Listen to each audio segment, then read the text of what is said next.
지금까지 바울이 유대인의 구원에 관한 문제에 초점 맞춘 것 중에 하나는 뭐냐면 전체적으로 다 구원에서 배제된 건 아니다. 남은 자가 있다는 겁니다. 지금부터는 어떤 주제에 좀 더 집중하냐면요, 궁극적인 끄트머리입니다. 이전까지는 전체가 다 버림받은 거냐라는 거라면 지금 좀 시간적인 문제로 볼까요? 끝내 버림받은 거냐? 아니다. 끝내 버림받은 것이 아니고 선지서의 말씀한 것 같이 끝내 구원받으리라, 끝내 회복되리라는 말씀에 집중하고 있습니다. 자, 11절에서 32절까지가 전체적으로 한 단락으로 보면 되는데요. 뭐 이거를 몇 절 몇 절이 무슨 주제입니다 이렇게 소주제를 나누는 것은 그렇게 중요하지 않은 것 같고요. 우리가 한 구절씩 차근 읽어보겠습니다. 자, 11절에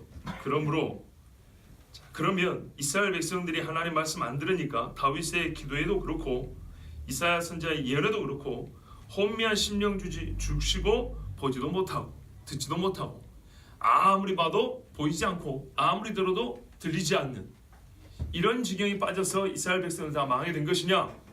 그러니까 끝내 못 돌아오느냐? 그렇지 않다라고 말하고 있죠. 여기까지 말하면 항상 오해의 소지가 있죠. 바울이 말씀하는 이 논리의 전개 방식을 보면 대주제를 말합니다. 그리고 소소하게 그 대주제를 소주어로 나눠서 말합니다. 그러는 중간중간에 반문이나 의문이 생길 수 있겠죠. 그것을 미리 알고 그러면 사람들이 이렇게 생각할 수 있는데 그거 아닙니다 하고 주의를 하면서 가지치기를 해나가면서 논리적으로 일관성 있게 쭉 주제를 논증해 나갑니다. 자, 그러면 여기까지 10절까지가 우리가 보면은 사람들이 그렇게 생각하겠죠. 아, 이스라엘은, 유대인은 끝났구나 이렇게 생각할 수 있겠죠. 그 질문을 하는 겁니다. 그러므로 내가 말하노니 그들이 넘어지기까지 실족하였느냐? 누가 봐도 이렇게 생각할 수 있다는 거죠. 넘어지기까지 실족하였느냐 하는 말은요, 실족은 발이 헛디딘 거죠. 그러면 발 헛디디면 어떻게 하죠? 어떤 사람은 꼬꾸라지죠. 어떤 사람은 헛디뎠지만은 이렇게 일어나죠. 그렇죠? 그렇죠. 왜? 미끄러져요. 헛디뎠는데 헛디뎠지만은 안 넘어진 사람이 있고, 헛디뎠지만은 잠깐 넘어서 일어난 사람이 있고, 헛디뎠는데 그 시로부터 다리 불러서 못 일어난 사람이 있어요. 그러니까 바울이 묻는 말이 이거예요. 자, 발을 헛디뎠어요. 실족했어요. 실족사 한 것처럼 실족했는데 넘어지기까지 실족했냐? 여기서 넘어지면 어느 정도를 말할까요? 완전히 꼬꾸라진 걸 말하는 거예요. 더 이상 다리를 못 써서 못 일어날 정도로 실족을 한 것이냐? 이렇게 물어보고 있어요. 왜냐하면 그렇게 보이잖아요. 보세요. 9절에 다윗도 뭐라고 했어요? 그들의 밥상이 올무와 덫과 거치는 것과 보응이 되게 하셨고, 밥상마저 덫이됐다는 거 아닙니까? 그들의 눈을 흐려보지 못하고 그들의 등을 항상 굽게 하옵소서. 눈이 흐려보지 못하고 등이 굽었는데 무엇을 하겠어요? 가능성이 없죠. 그렇죠? 일만의 가능성도 없게 보입니다. 근데 여기까지 말하면 실제로 이스라엘 역사에 이처럼 보이는 때가 분명히 있었습니다. 지금도 얼마 전까지, 아니면 지금까지도 그렇게 보이죠. 지금도 이사야 53장 못 읽게 하니까 메시아에 관한 이야기는 아예 금지된 성경의 한 장입니다. 절대 못 읽게 합니다. 읽으면 어떻게 하죠? 에디오피아 네이시처럼 뭘 물어봐요? 이 사람이 누구냐 하고 질문하게 돼 있어요. 그래서 아예 이 질문을 원천 봉쇄하려고 이사야 53장은 유대인들 사이에서 랍비들이 백성들이 못 읽게 합니다. 성경 하지만 이럴 수가 있습니까? 한 장을 찢어 없애버리는 꼴이 여러분 누구에게서 봤습니까? 유다 말기의 여호야김 왕과 똑같은 짓을 하고 있죠. 자, 그런 지경이니 이 정도 되면 믿는 우리 입장에서 봤을 때, 이방인이 우리 입장에 봤을 때 유대인은 끝났구나 그럴 수 있겠죠. 그래서 이름하에 뭐가 나왔다고요? 대체 신학이라는 게 나왔다고요. 이스라엘 대신 교회가 이제 이스라엘 자리, 구약 성경에 나온 이스라엘의 회복이며 이스라엘이 받는 복은 전부 다 교회가 받을 복 그랬는데 뭔가 석연치 않고 안 맞는 게 있다고요. 그럼 왜냐? 그렇게 끝난 것처럼 바로 보일 그때 하나님이 어떻게 역사하냐면 이방인들을 구원하기 시작했다는 겁니다. 그리고 이방인들이 구원이 어느 정도 차면 그로 말미암아 다시 유대인들이 돌아오게 하셨다는 겁니다. 그러니까 사람들 눈에 어떻게 보인다고요? 유대인이 끝난 것처럼 보여야 돼요. 유대인들 스스로 우리는 끝났다 하고 생각하고 유대인을 떠나야 돼요. 만일에 좀 표현이 그렇지만 우리가 남을 거짓말하는데 이게 진짜로 진짜인 것처럼 속아 넘어가죠. 그렇죠? 하나님이 속이려는 건 아니지만 유대인들의 인식 속에 진짜 우리는 끝났구나라고 그 정도 인식이 되지 않으면 안 나갑니다. 왜 그러냐? 유대인들은 세계의 거의 독보적인 민족적 배타성이 있기 때문입니다. 하나님이 그거를 가지게 한 건 아니에요. 근데 이게 이제 좀 설명을 하자면 하나님이 율법을 이스라엘에게만 줬죠. 왜냐하면 언약을 전수하고 가르치기 위해서 이스라엘이 주신 말 그대로 제사장 국가로 이스라엘만 삼았기 때문에 율법은 이스라엘에게만 줬어요. 모든 사람들이 지키지 않아야 된다는 게 아니라 율법을 받고 가르치고 전수하고 율법의 본질을 보여주는 이 중보자적 사역은 이스라엘만 맡은 거라고요. 그러니까는 다른 민족에 비해서 본인들의 거룩성 또는 택함 받음 그리고 스스로 구별돼야 한 민족적 나시린 정신을 가진 게 틀린 건 아니에요. 근데 이러다 보니까 어떻게 해요? 사람이 교만해지죠. 우쭐해진다고요. 그럼 어떨까요? 율법을 가지고 있는 것 때문에 우리는 구원받았어. 여기까지 가버린다고. 그러면 다른 백성들이 나눠주고 싶냐? 안 나눠주고 싶은 거예요. 요나에서 볼 수 있죠. 안전하고 싶어요. 안 나누어주고 싶어요. 봐보세요 여러분. 복음을 들은 유대인들조차도 쉽게 이방인의 복음 전도를 갔습니까? 예수님 말했어요. 온 예루살렘과 온 유대와 사마리아 땅끝까지 그랬죠. 근데 안 갔어요. 언제까지요? 핍박당하기 전까지 안 갔어요. 베드로 한 사람이 고넬료의 집에 가서 복음 전하는데도 얼마나 힘들었습니까?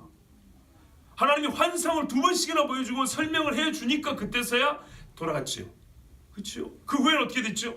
사도 바울이 이방인들에게 복음을 전하고 같이 식사하니까 베드로도 괜찮은가 보다. 나도 고넬료 집에 그런 적 있었지. 그래서 밥을 먹다가 야곱의 손사 보니까 당장 외식하였다고 그랬죠.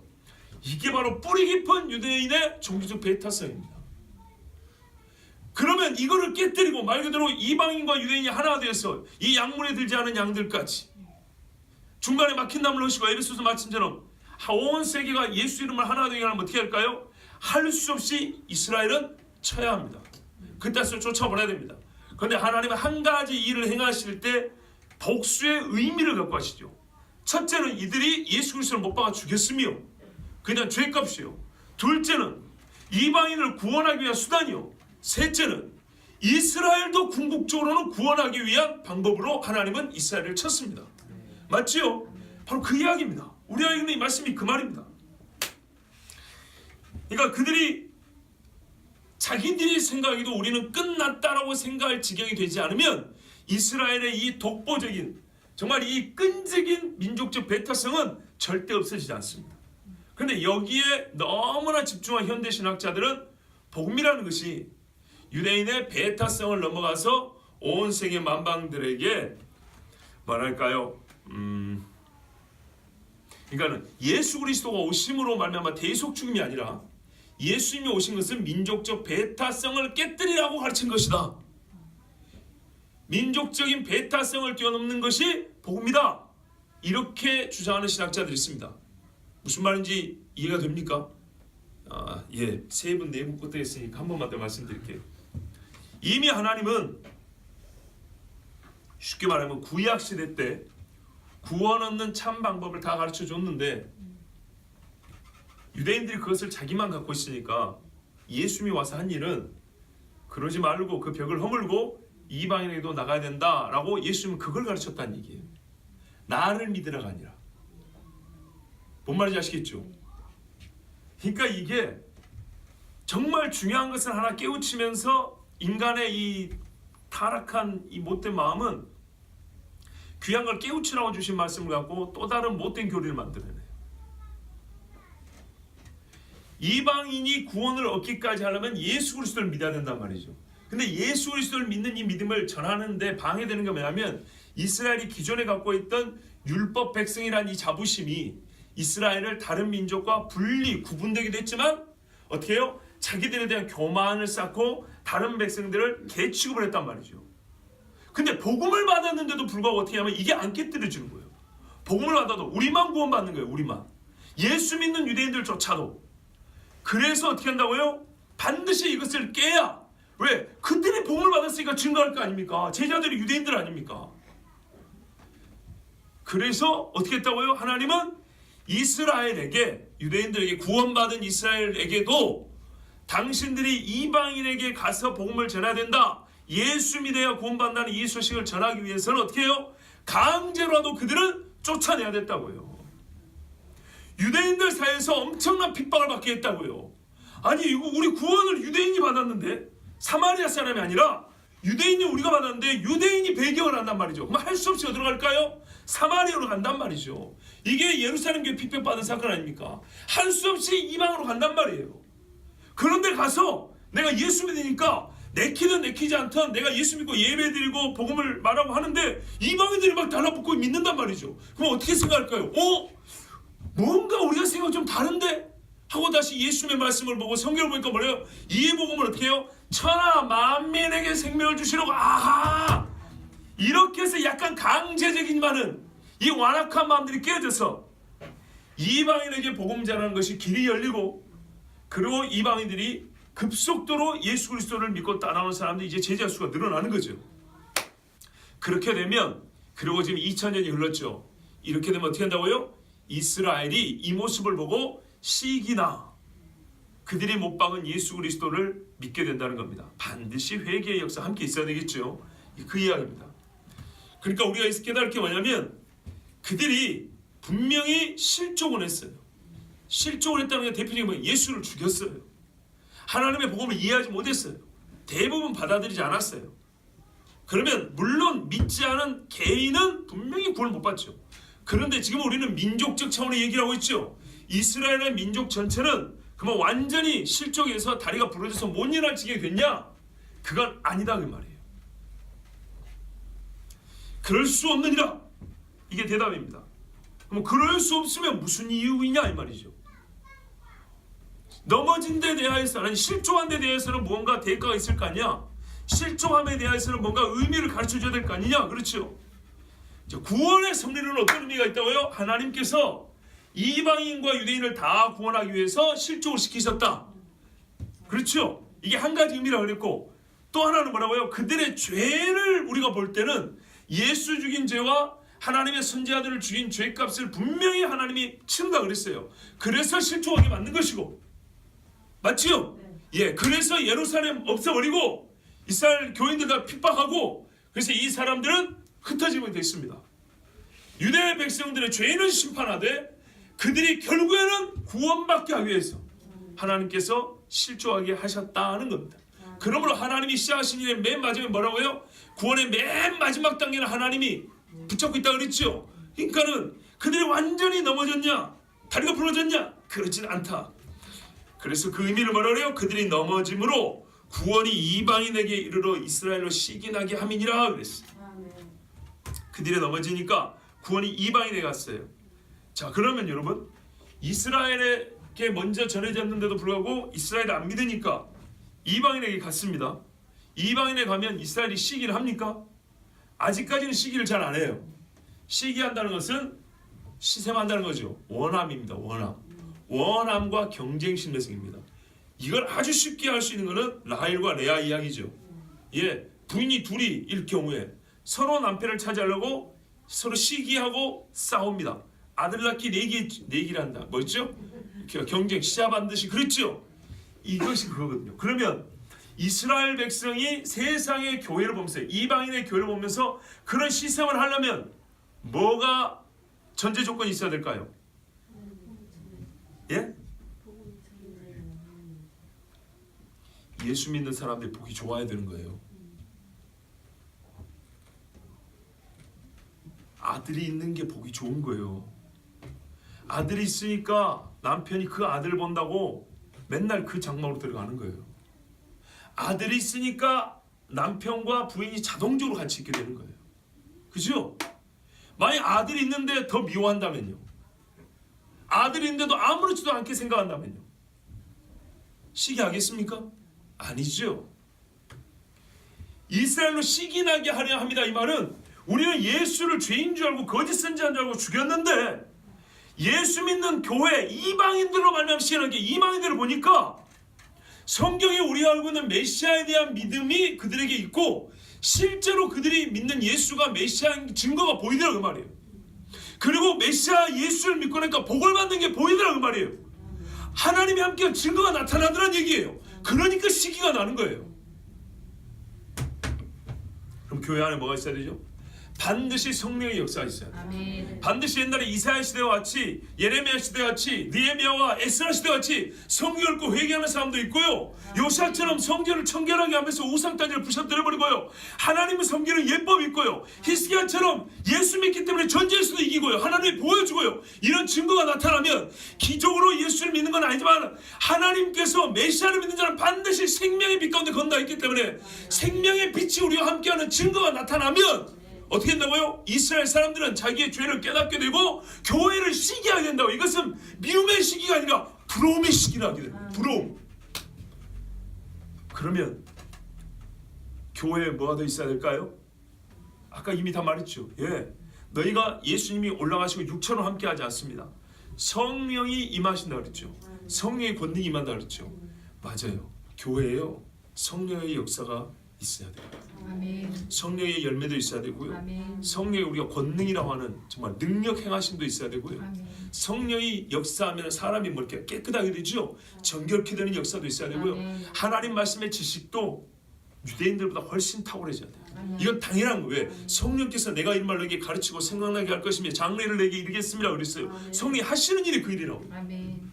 그럼 어떻게 해요, 유대인들이? 그렇죠. 못된 유대인들은 그냥 그래도 미워했지만 어떤 유대인은 어떻게 될까요? 부러운 거예요. 자기 유대인의 회에서 출교당할까, 미움당하고 핍박당할까 두렵긴 하지만 점점 뭐가 속에서 끌어올릴까요? 예수가 메시아다. 예수가 메시아다. 이게 이제 점점 불러일으켜지겠죠. 지금 제가 새벽에 잠깐 말씀드렸는데 미국에서, 아니 이스라엘에서 사는 요야킴 목사님이라는 분이 있어요. 히브리어하고 영어를 하시는 분인데 히브리어로 유대인들에게 유대적 관점에서 물어봤어요. 메시아는 어떻게 알아볼 수 있냐? 아주 뚱딴지 같은 소리들을 합니다. 말도 안 되는 소리들을 합니다. 이스라엘의 역사 과정이 메시아다. 그리고 메시아는 저번에 주례 잠깐 말씀드린 것 같긴 한데, 그죠? 이스라엘은 하나의 인격으로서 메시아를 생각지 않는다. 또는 인격일 수도 있다. 세상에 이런 말이 어디 있어요? 메시아가 인격일 수도 있는 겁니까? 이와 같이 엉망진창의 메시아관을 갖고 있어요. 그런데 한편으로 생각하는 건 뭐냐면 메시아 오면 반드시 평화가 올 것이다 입니다. 그러니까 적그리스도는 가짜 평화를 주면서 자기가 메시아다 속일 수 있겠죠. 평화를 입증하는 자가 그리스도다. 이거는 거의 확실해요. 그런데 이 가짜 평화에 속아서 한 일에 언약을 맺는다 그랬어요. 근데 예수님이 오시면요, 진짜 샬롬, 평화 있죠. 그럼 그 전에는요, 이스라엘이 깨우치기 위하여 전쟁도 있고요, 이스라엘이 깨우치기 위하여 이스라엘에 가서 외치는 두 선지자도 있고요, 이방의 교회들이 예루살렘까지 가서 복음을 전하고 기도하는 그런 일도 있다 그랬습니다. 그런데 그 와중에 그들이 하나님 앞에 돌아오는 자들이 있을 것이고 회개하려면 반드시 들음이 있어야 되죠. 들음이 있는데 이방인들이 전해준다고 기분 좋게 들을 리가 없어요. 뭐가 있어야 되죠? 하나님께서 그들을 낮추시는 작업과 이방인들에게 복을 주는 일이 함께 있으면 사람의 마음이란 겸손해지면서 하나님의 말씀 들을 수 있는 마음 준비가 되겠죠. 그러니까 이런 일들이 복합적으로 성경에 예언이 되어 있다는 얘기입니다. 자, 이 유대인들이 구원이 이방인에게 이르러 이스라엘로 시기나게 함이라. 말은 짧지만 실제 과정은요, 대단히 단순하지 않아서 이 뭡니까, 유대인들에게 다시 하나님의 복음이 들려지고 그들이 시기나, 그러니까 그때는 어떻게 해요? 마음에 불이 붙죠. 그냥 대충 듣는 게 아니고요, 불붙는 심정으로 듣게 돼 있어요. 그래서 갑작스럽게 급작스러운 부흥이 일어나고요, 전체적인 대규모의 이스라엘 회심이 일어날 것인데 그것을 지금 말씀하고 있죠. 그러면 어떻게 한다고요? 이방인에게 한 번쯤 하나님께서 또 강력한 부흥과 이 선교의 불을 지펴주셔야 된다는 것을 우리가 알 수가 있습니다. 근데 여기서 우리가 그 중간 단계에서 하나 빼먹으면 안 되는 게 뭐냐면 11절에 보면 조금 말이 안 된다 싶은 구절이 있어요. 보세요. 그러므로 내가 말하노니 그들이 넘어지기까지 실족하였느냐? 그럴 수 없느니라. 실족을 했는데 넘어지지 않았다 그랬죠. 확 꼬꾸라져서 못 일어나는 건 아니다 이 말입니다. 그런데 그 다음에 그럼 왜 실족을 했는데 그랬더니 그들이 넘어짐으로 구원이 이방인에게 이르러 그랬어요. 여러분, 그러면 이게 말이 됩니까? 아까 넘어지진 않았다 그랬잖아요. 여기서 넘어지겠다는 말은 완전히 꼬꾸라진 겁니다. 망할 정도로, 그러니까 다리가 부러져서 못 일어난다는 정도를 얘기하는 겁니다. 자, 여기를 보세요. 보세요. 이 말이 됩니까 안 됩니까? 아니 한국말이잖아요.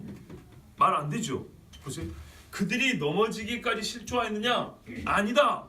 실족을 했는데 넘어지지 않았다.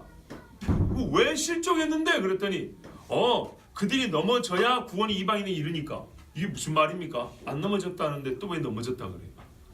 그러니까 이게 번역어의 문제예요. 원어는 달라요. 원어는 이렇게 돼 있어요. 쉽게 번역을 해보면 이렇게 돼요. 다 들어보세요. 내가 말하노니 그들이 넘어지기까지 실족하였느냐?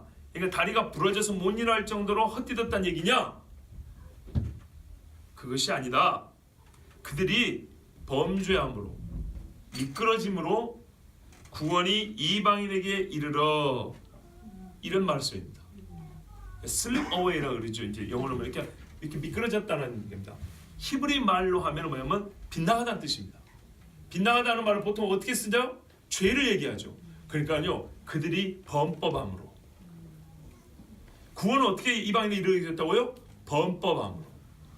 이스라엘 사람들이 하나님 앞에 행한 행동을 여러 가지로 설명할 수 있는데 그들은 분명히 하나님 앞에 실족했어요. 예수를 믿지 못했어요.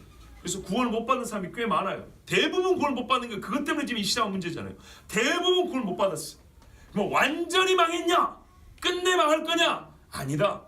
그 구원을 못 받는 와중에 그들이 하나님 앞에 범죄했다 그랬죠. 근데 그 범죄로 말미암아 어떻게 했다고요? 하나님은, 그래서 아까 말씀드린 거예요. 그 범죄를 치시고 그리고 이방인에게 구원을 주시기 위하여 그들에게 범법하게 내버려 두신 다음에 그 범법에 대한 대가로 하나님이 벌을 내리실 때 이스라엘 사람들은 예수 그리스도를 믿는 사람들 포함해서 이방으로 흩어지면서 수많은 이방 사람들이 예수님을 믿게 되었다, 이 말을 하고 있는 겁니다.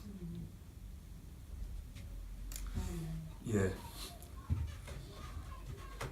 정리를 한번 다시 해드릴게요. 9절 10절까지 보면 이스라엘 백성이 완전히 다 끝난 것처럼 보입니다.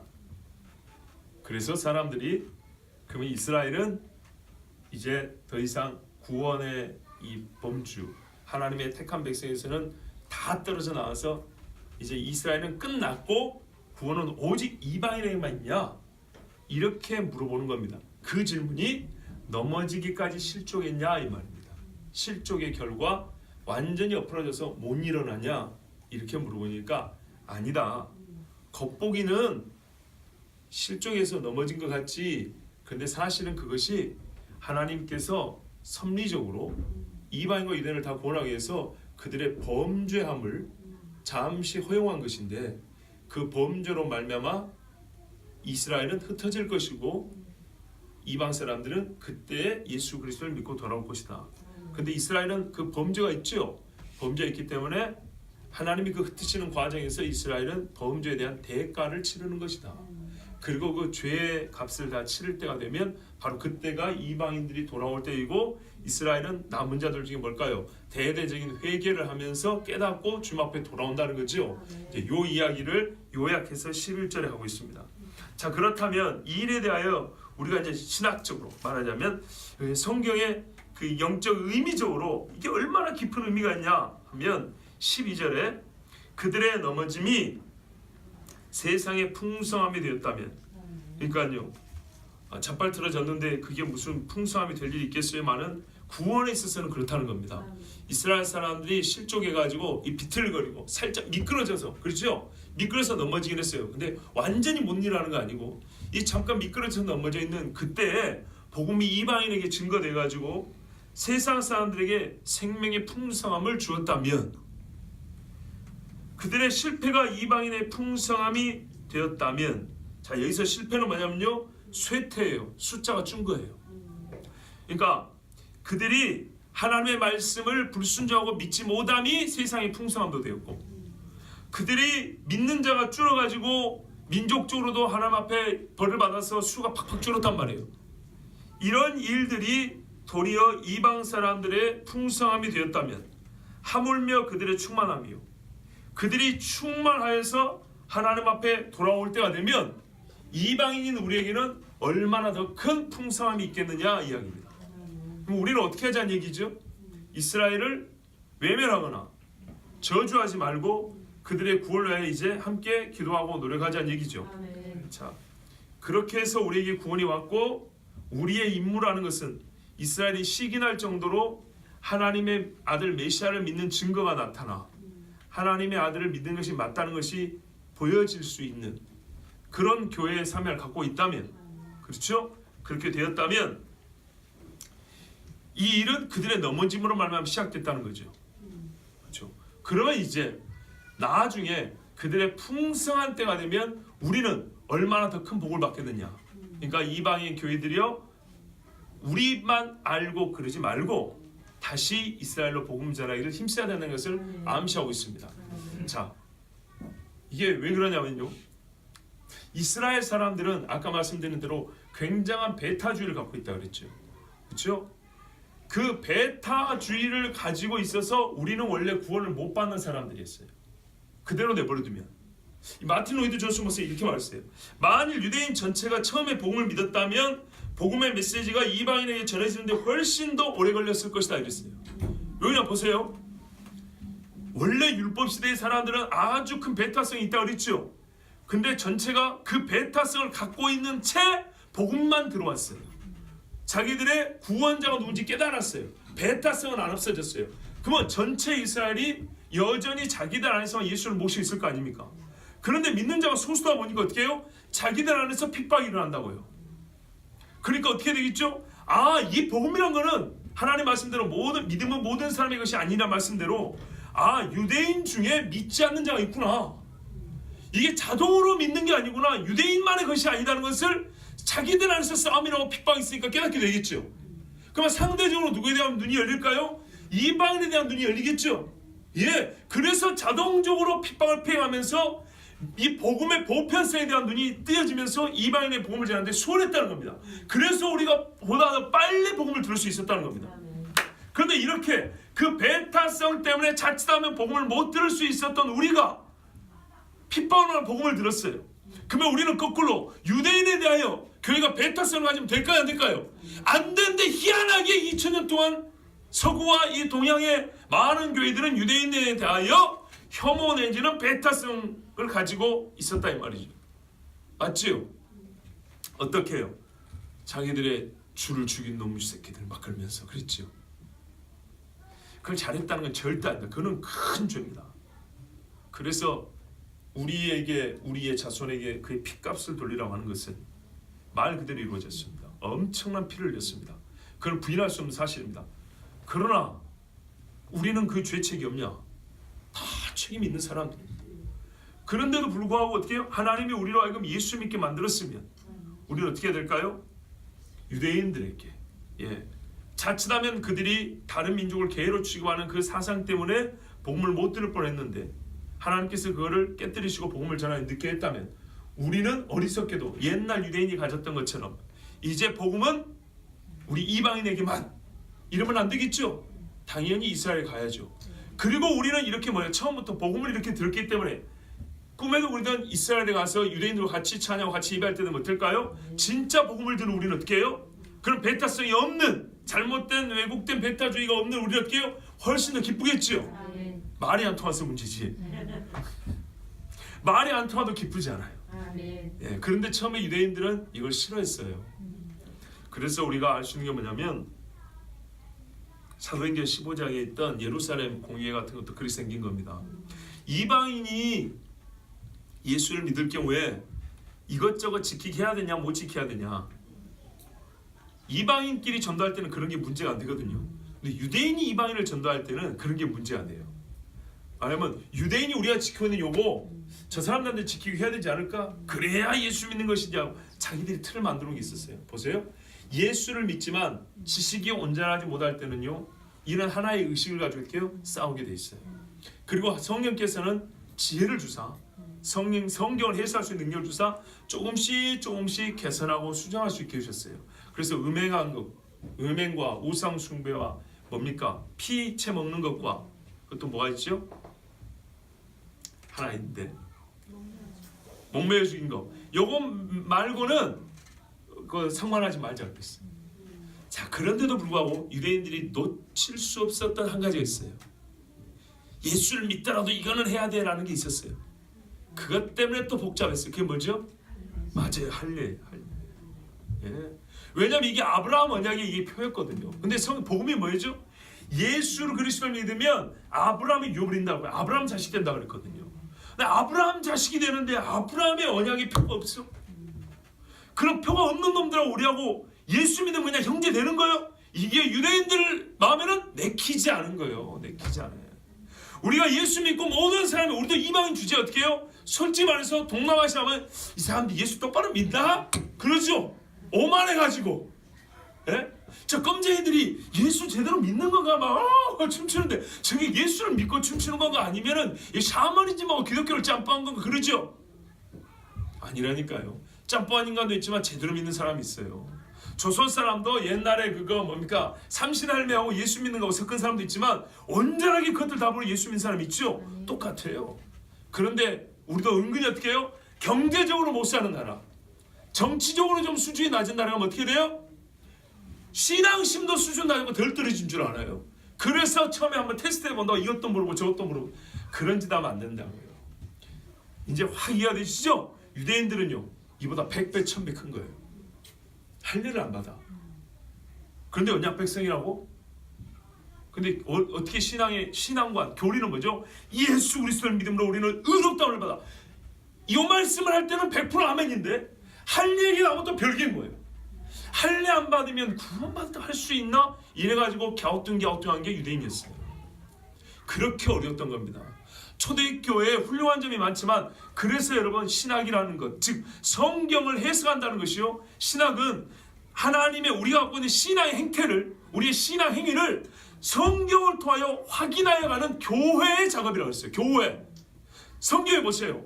신학적 올바름, 요즘 말은 정치 올바름이 아니라 신학적 올바름, 이게 성경적이냐를 판단하는 것은 온 교회가 발벗고 나섰어요. 먼저 된 자든 나중 된 자든 유대인이든 헬라이든 다 나서서 하나님의 말씀이 그러하냐 그렇지 않냐 이거 갖고 몇백 년을 토했어요. 그런데 여러분 이게 밥 먹고 할 일 없어서 하는 사람인가요? 이건 아들의 철학자들은 그렇지만은 예수 그리스도 믿는 사람은 밥 먹고 할 일 없어서 그런 게 아니에요. 밥 먹고 돈을 벌어야 된다고 그거를 뒤로 미루어서라도 앞서갔던 것이에요. 왜? 구원받는 문제가 있고요. 누가 구원의 대상이 될 것이냐, 구원받는 표가 무엇이냐에 대해서 그것을 서로 묻기도 하고 대답하는 과정이기 때문에 이거는 너무너무 중요했던 거예요. 그렇지 않았으면 우리는 어떻게 해요? 지금도 혼란과 어둠 속에 있었을 겁니다. 이게 문제였던 겁니다. 복음이 예수님은 그랬거든요. 말씀대로 자기 백성을 구원하러 왔다고 했어요. 그래서 예수님은 경계를 넘어가지 않았어요. 이스라엘 경계 안에 계셨어요. 이스라엘 경계에서만 복음을 전했어요. 이스라엘의 잃어버린 자 외에는 내가 복음을 전하러 오지 않았다 그랬죠. 제자들에도 너희는 이스라엘의 잃어버린 양들만 찾으러 가라 그랬어요. 그렇게 배워놨고 그렇게 복음 시작했어요. 구원은 유대인에서 납니다. 그렇게 되는 것이 하나님의 방법이었어요. 그리고 이방인으로 가려 하는데 예수님은 그 다음에 이방인으로 가라 그랬지만 이 사람들은 자기들이 갖고 있던 소위 뭐라고요? 사람의 유전과 장로의 전통이라는 이 사람이 만든 율법주의로 복음을 듣고 구원을 받았지만 그 구원을 이방인에 전해준 데는 여전히 율법주의 안에 머물러 있는 듯한 사실상 머물러 있었던 것입니다. 근데 여러분 중에 이제 어떤 분은 오해가 생길 수 있어요. 예수님이 이스라엘의 경계 안에서만 복음 전했나?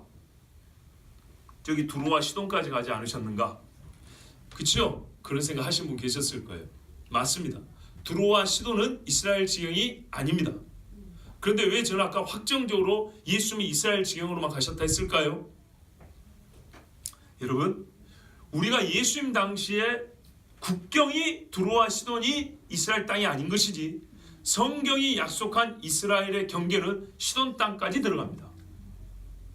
그걸 아시면 됩니다. 그래서 예수님이 거기까지 안 갑니다. 장차 예수님이 이 땅에서 이스라엘 나라를 회복하실 때는 이스라엘의 경계는 당시의 시돈이라고 하는, 지금으로 하면 국경이 어디로 갈까요? 시리아 쪽 올라가겠죠. 왜냐하면 시돈이 이 위도사로 하면 다마스크 위에 있거든요. 다마스쿠스 위에 있거든요. 민수기 34장에 보면 이스라엘의 경계가 나와 있어요. 저 북쪽으로 어떻게 오나 스불론과 납달리 이야기 나오죠. 아셀 지파부터 해가지고 이렇게 북쪽 지파들 있죠. 그 삐쭉삐쭉 돼 있는데 그 다음에 중요한 건 뭐냐면 에스겔이에요. 에스겔서에 보면 다시 예수님이 오셔가지고 이스라엘 나라를 회복할 때가 옵니다. 그때는 이스라엘의 국경이요 지금하고 또 다릅니다. 그 국경은 시돈 지역까지 포함해서 위에서 아래로 이렇게 직선을 자릅니다. 예를 들면 우리가 여호수아에서 보면 시돈 땅은 아니 스불론 지파는 아셀, 납달리 뭐 여러 가지 지파들 사이에 낑겨 있었다 그랬죠. 아마 기억하시는 분 있어요. 낑겨 있는데 에스겔이 말하는 에스겔 한 40장인가 어디 보면 나오죠. 그 지파의 땅들이 나와요. 거기 보면 전부 다 위에서 아래로 떡 자르듯이 시루떡 자르듯이 이렇게 잘라 있습니다. 그래서 각 지파가 전부 다 바다와 지중해와 닿아 있고요. 내륙과 바다가 다 닿아 있습니다. 이렇게 단층으로 되어 있습니다. 이 말씀에 따르면 최북단이 시돈까지 올라갑니다. 이건 예수님 오기 전에 수백 년 전에 예언된 겁니다. 그러니까 예수님이 복음을 전하는 이스라엘 사람들에게만 갔다는 건 거짓말이 아닙니다. 하나님이 궁극적으로 약속한 이스라엘 지경 안에서 이 복음을 전한 거란 말이에요. 여기까지 갔으면 좋았겠지만 이제 당시 유대인들은 이런 성경적 인식과 해석 능력은 없었습니다. 다만 하나님께서 우리에게 율법을 주셨고 그 율법을 가지고 메시아를 기다리는데 오신 메시아도 알아보지 못할 지경이었으니 그들이 복음이 이 세상으로 퍼져나간다는 것은 들어도 잘 알지 못했고 또 그렇게 철저하게 교육을 받았고 전통으로 살아온 유대인들은 복음을 들었지만 아직도 버리지 못한 한 가지가 있어서 끝내 할례 문제까지 수십 년 동안 붙들고 있었던 것처럼 유대인들에게는 핍박이 없이는 하나님께서 흩어버리는 일이 없이는 그들이 유대인과 이방인의 이 장벽을 뛰어넘어서 이방인에 가서 복음을 전하기는 정말 어려웠던 것입니다. 하나님은 그래서 그들의 이 장벽을 무너뜨리면서 동시에 예수 죽인 이 범죄한 핏값을 치르게 하시면서 복음이 이스라엘 밖으로 나가게 하셨고요. 그래서 순식간에 복음이 퍼져나갔고 끝내 극동에 우리까지 예수를 믿게 됐고 지금은 다시 복음이 돌아가고 있다고 그랬습니다. 이거를 무슨 개념상으로 백투 예루살렘 말할 필요가 없어요. 그건 하나의 개념을 붙인 것이지만 이 말씀을 그냥 쉽게 개념으로 그렇게 만든 겁니다. 백투 예루살렘이라고. 그렇지만 이 말씀 그대로가 바로 그 내용입니다. 이스라엘이 이방 사람들이 예수를 믿고 복을 받고 하나님의 권능과 하나님의 말씀이 성취되는 것을 보면 자연적으로 우리가 잘못했다고 깨닫게 되고 하나님 앞에 더 가까이 나아가고자 하는 시기 나는 마음으로 주님 앞에 나올 겁니다. 그때가 되면 어떻게 해요? 우리 입장에서 12절에 우리 입장에서 어떻게 해요? 훨씬 더 큰 충만함, 구원이 생명을 얻고 더 풍성이 없고 충만이 없는 거죠. 우리가 이 땅에서 경험할 수 있는 구원받은 자들이 얻을 수 있는 기쁨의 충만함, 구원받을 수 있는 복과 즐거움의 가장 극단, 최상급을 경험할 수 있는 날이 온다는 겁니다. 그러니 우리는 하나님의 구원 계획을 뭐랄까요? 걱정하지 말고 혹시 잘못될까 염려하지 말고 또는 어떤 일은 불의하다 할 것이 아니고 하나님의 지혜와 사랑으로 우리 하나님은 그의 언약을 지키사 이스라엘과 이방인을 완전히 주권적 은혜로 구원하신다는 확신 속에 정말 주 하나님과 동행하고 동역하는 자들이 되고 싶으면 시편 말씀대로 어떻게 하라고요? 이스라엘을 위하여 기도하고 예루살렘을 위하여 기도하는 것입니다. 그러면 이날 이때 그 사람들이 풍성해질 때 우리의 기쁨은 충만할 것입니다. 그런데 여러분 한 가지 주의사항을 드립니다. 어떤 이들은 여기서 충만함과 풍성함을 영적인 질로만 생각을 합니다. 그러니까 질적으로만 뭡니까는 성장하고 성숙해지는 것을 생각하는데 그렇지는 않습니다. 영적인 성장뿐만 아니라 수적인 부흥도 함께하는 겁니다. 왜냐하면 우리가 잘 아는 25절 한번 보세요. 형제들아 너희가 스스로 지혜 있다 하면서 이 신비를 너희가 모르기를 내가 원하지 아니하노니 이 신비는 이방인의 충만한 수가 들어오기까지 이스라엘의 더러는 우둔하게 된 것이라. 아멘. 그러니까 이스라엘이 어느 정도 되면 시기가 나냐면 이방인에게 하나님이 정해놓으신 구원의 수가 가득 차는 그 정도 되려면 어떻게 할까요? 이방인들 사이에 대부흥도 있어야 될 것이고 영적인 성숙도 당연히 있어야 될 것이고 하나님의 성령의 역사도 반드시 있어야겠죠. 요 정도가 되면 이스라엘이 하나님 앞에 시기나게 된다는 겁니다. 시기난다는 자체가 구원은 아닙니다. 그러나 속된 표현이지만은 발동이 걸린다는 얘기죠. 하나님의 구원이 이제 거기에 임할 준비가 된다는 얘기입니다. 그러므로 그들의 이방인의 세상의 풍성함, 이방인의 풍성함이라는 것은 이방인이 영적으로만 영혼의 그 성숙도로만 이스라엘보다 우월하다는 것이 아니라 그들보다 하나님을 예배하는 자의 수, 정말 이스라엘보다 구원받은 자가 월등히 많아서 그들이 눈을 감지 않는 이상은 다 깨달을 수밖에 없는, 하나님의 구원의 역사를 깨달을 수밖에 없는 그때가 오면 이스라엘은 돌이켜 주님 앞에 나온다는 하나님의 약속입니다.